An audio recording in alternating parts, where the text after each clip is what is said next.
A native doctor is a pastor that didn't accept his call. Nobody God brought to become a native doctor. If my father, thank God for life, if my father was a native doctor, there's every possibility I would have been a native doctor that prophesies. You know why? Satan do not give the gift of prophecy. He said to Jeremiah, before I formed thee in your mother's womb, I knew you, have ordained you a prophet. Not when your mother got pregnant, before you came into your mother's womb. So if Jeremiah's father was a native doctor, certainly Jeremiah would have ended up becoming a native doctor and a very mighty one that see. You know why? Satan not they give the eye when they doctor they see. Now what is Satan made for their body now use? So the reason why for native doctor and idol worship, either the gospel didn't mean them more time, or because of the family they came from, because of Africa setting. So if my father was a native doctor, certainly I would have been a native doctor.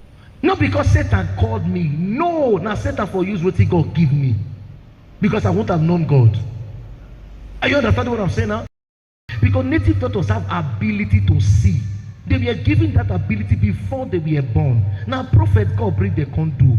But now foundation turned them to native doctor. They can still see, but not in the glory of God anymore. That's why I can tell you this is the cause of the problem. And I have probably told you before that this is the cause of the problem, but they don't have solution because they have lost their glory. Satan was an angel before. He fell and corrupted his glory. Anybody being used by the devil, whether false prophets, whether native doctor, they were called. There is nobody that is not called that Satan can use. It's not possible. Everyone being used by the devil is called.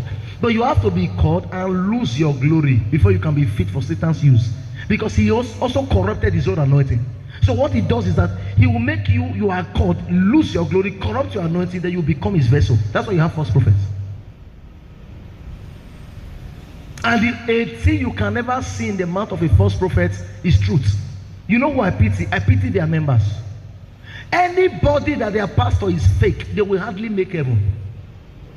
Man of God, what do you mean? What if the person is actually following God? It's not possible. You can't live above the word you hear. If your man of God is coming this week to draw money, coming next week to draw, next 2 weeks to draw money, next 3 weeks, that's his motive. So he will preach to you based on the motive he has. It is the motive that prepares the message, and you act by the message you hear, not the message of Christ. So there's no way you can act the truth because you are not hearing the truth. So you hardly make heaven. That's the way it is.